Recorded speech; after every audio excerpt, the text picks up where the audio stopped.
Welcome to the Leo. Jaganmohan Reddy ఆ రోజు సీఎంగా ఉన్నప్పుడు చేసినటువంటి అక్రమాలన్నిటికీ కూడా ఈరోజు హైకోర్టులో ఎదురుదెబ్బ తగులుతుంది. తాజాగా జగన్మోహన్ రెడ్డి గతంలో చంద్రబాబు మీద పెట్టినటువంటి ఒక కేసు విషయంలో హైకోర్టు అయితే చాలా సీరియస్ అయింది. అసలు కేసు పెట్టే అర్హత సిఐడికి ఎక్కడుంది, ఈ పెట్టిన వాళ్ళ మీద చర్యలు తీసుకోవాలని మేము ఎందుకు సిఫారసు చేయకూడదో చెప్పాలని చెప్పి నాడు సిఐడి అధికారులు ఎవరైతే కేసు నమోదు చేశారో వాళ్ళ మీద ఆగ్రహం కూడా వ్యక్తం చేసింది. ఏంటి విషయం అంటే 2021 సమయంలో అమరావతిలో అసైన్డ్ భూములకు సంబంధించి అప్పటి టీడీపీ నేతగా ఉన్నటువంటి చంద్రబాబు గారు, అలాగే మాజీ మంత్రిగా ఉన్నటువంటి నారాయణ, ఎందుకంటే 2014-19 మధ్య ఒకరు సీఎంగా ఉంటే ఒకరు మున్సిపల్ శాఖ మంత్రిగా ఉన్నారు కాబట్టి వాళ్ళిద్దరి మీద కూడా ఆళ్ల రామకృష్ణారెడ్డి, అప్పటి మంగళగిరి ఎమ్మెల్యే అయినటువంటి ఆళ్ల రామకృష్ణారెడ్డి ఫిర్యాదు చేస్తే ఆ ఫిర్యాదుతో పాటు ఆ సిఐడి అధికారులు వెంటనే చర్యలు తీసుకుని చంద్రబాబు మీద నారాయణ మీద కూడా కేసు నమోదు చేశారు.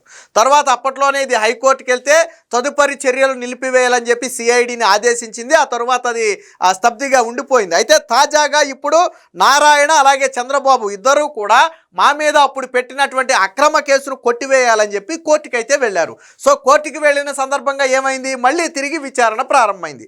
అప్పుడు నిన్న హైకోర్టు చాలా తీవ్ర ఆగ్రహం వ్యక్తం చేసింది. అసలు జీవో మీద కేసు నమోదు చేసే అధికారం సిఐడికి ఎవరిచ్చారు?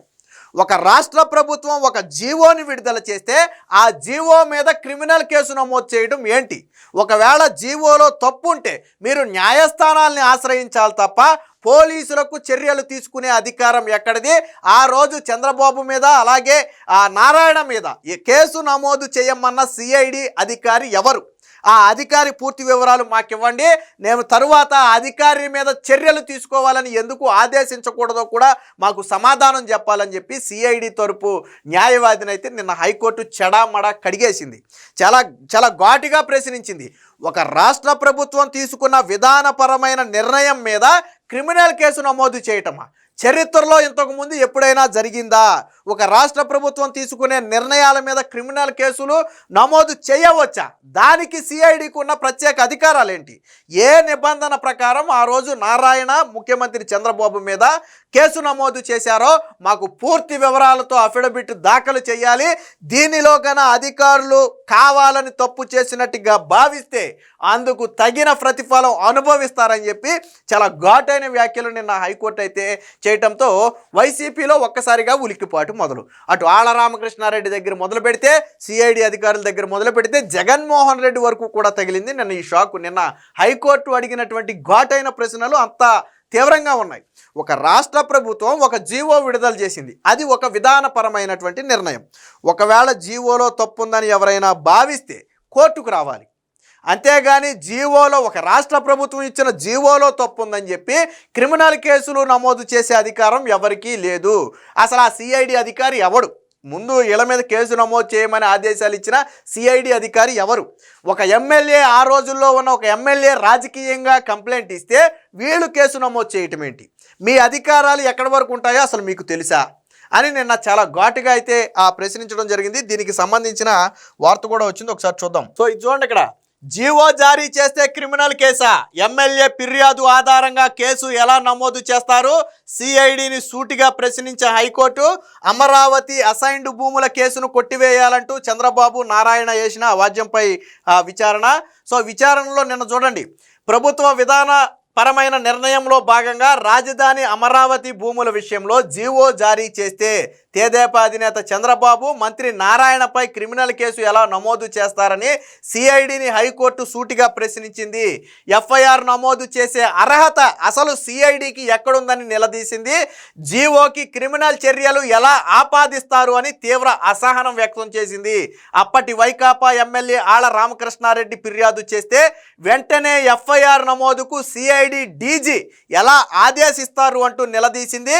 కేసు నమోదుకి ప్రభుత్వం నుంచి అనుమతి తీసుకున్నారా లేదా అని ప్రశ్నించింది.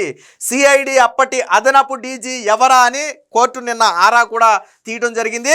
ప్రభుత్వం నుంచి అనుమతి తీసుకోకుండా కేసు నమోదు చేస్తే సంబంధిత అధికారిపై శాఖాపరమైన చర్యలు ఎందుకు తీసుకోవాలని, ఎందుకు ఆదేశాలు ఇవ్వకూడదో కూడా చెప్పాలి అంటూ జీవోపై అభ్యంతరం ఉంటే రాజ్యాంగబద్ధమైన కోర్టులో సవాల్ చేయాలి తప్ప క్రిమినల్ కేసులు నమోదు చేయటం ఏంటని చెప్పి మండిపడింది. సో చాలా ఘాటైన ప్రశ్నలు అడిగింది. నేను హైకోర్టు అడిగినటువంటి ప్రతి ప్రశ్న కూడా జగన్మోహన్ రెడ్డికి ఒక చెంపపెట్టు లాంటిది. నిన్న హైకోర్టు అడిగిన ప్రతి ప్రశ్న ఇదే ఆసరాగా తీసుకుని సాక్షిలో పుంకాలు కింద రాశారు చంద్రబాబు గారి మీద, నారాయణ మీద.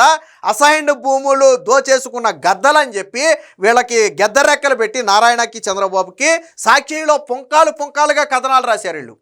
ఈరోజు రాయి సాక్షిలో ఈ వార్త రాయమనండి, సాక్షిలో ఈ వార్త రాయమనండి, జగన్మోహన్ రెడ్డికి చెంపపెట్టు అని చెప్పి ఒక హెడ్డింగ్ పెట్టి రాయమనండి వార్త. ఈరోజు హైకోర్టు అడిగిన ప్రతి ప్రశ్న కూడా జగన్మోహన్ రెడ్డిని చాచిపెట్టి చెంప మీద కొట్టినట్టే. అసలు జీవో విధానపరమైన నిర్ణయం మీద క్రిమినల్ కేసు ఎలా నమోదు చేస్తారు? అసలు నమోదు చేయడానికి మీకున్న అధికారాలు ఏంటి? ఆ రోజు ఉన్నటువంటి సిఐడి డీజీ ఎవరు? ప్రభుత్వ అనుమతి తీసుకుంటే దానికి సంబంధించిన ఆధారాలు ఇవ్వండి. ఇవన్నీ కూడా నిన్న హైకోర్టు అడిగినటువంటి ప్రశ్నలు ఇవి. ఆ రోజు అసైన్డ్ భూములు వాస్తవానికి ఆ రోజు ప్రభుత్వం ఒక విధానపరమైన నిర్ణయం తీసుకుంది. అదేం దొంగచాటుగా జరిగినటువంటి జీవో కాదు, అది బహిరంగ జీవో. పోనీ ఎవరికైనా నిజంగా భూములు కోల్పోయిన ఎస్సీ ఎస్టీలకి ఎవరికైనా ఇబ్బంది ఉండుంటే, లేదా వాళ్ళకి ఏదైనా ఇబ్బంది కలిగి ఉండుంటే వాళ్ళు ఫిర్యాదు చేస్తే ఓకే. ఫిర్యాదు చేసింది ఎవరు? YCP MLA Alla Ramakrishna Reddy.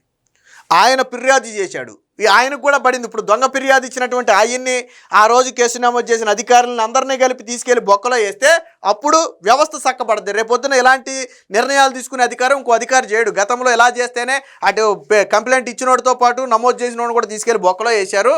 కాబట్టి అలాంటి పనులు మనం చేయకూడదని ఒళ్ళు దగ్గర పెట్టుకుని పనిచేస్తారు అధికారులు.